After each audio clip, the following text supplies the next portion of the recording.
Range bound ఉండే అవకాశం ఉంది. 96 కంటిన్యూగా ట్రేడ్ అయితే అంటే ప్రస్తుతానికి 96 బిలో ఉంది. మార్కెట్ మరింత వీక్ కావడానికి అవకాశం ఉందండి. ఓకే అండి, కాలర్స్ వెయిట్ చేస్తున్నారు. ఫస్ట్ కాల్ తీసుకుందాం. ఖమ్మం నుండి ఉదయ్. హలో ఉదయ్, చెప్పండి. చెప్పండి. జిఎంఆర్ ఇన్ఫ్రా ఎంతలో తీసుకున్నారండి? 17.7. ఓకే, అంటే షార్ట్ టర్మ్ వ్యూతోనా లాంగ్ టర్మ్ వ్యూతోనా? Short term వ్యూతో.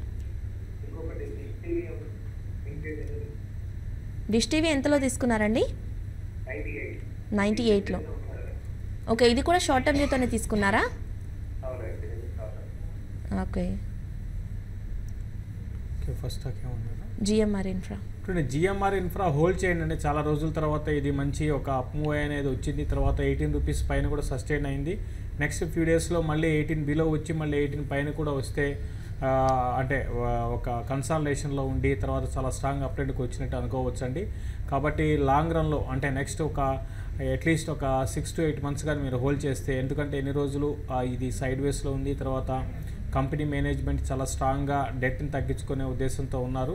అంటే ఉన్న ఏవైనా ఆస్తులు కూడా అమ్మేసి, అంటే వాళ్ళకున్న ప్రాపర్టీస్ ఏవైతే ఉంటాయో అవి కూడా అమ్మి అప్పు తగ్గించుకునే ఉద్దేశం ఉన్నారు. అది కానీ జరిగితే కంపెనీ మార్జిన్స్ అనేది చాలా బాగా పెరుగుతాయండి. అది పాజిటివ్ అంశం అవుతుంది. కాబట్టి మీరు హోల్డ్ చేయండి జిఎంఆర్. డిష్ టీవీ మాత్రం ఇది షార్ట్ టర్మ్ వ్యూతో మాత్రం మీరు వద్దని చెప్తానండి. షార్ట్ టర్మ్లో ఇది పెద్దగా పెరగకపోవచ్చు. ఇది ర్యాలీస్లో సేల్ చేయండి. ఇన్వెస్ట్మెంట్కి అయితే హోల్డ్ చేయమంటాను. నెక్స్ట్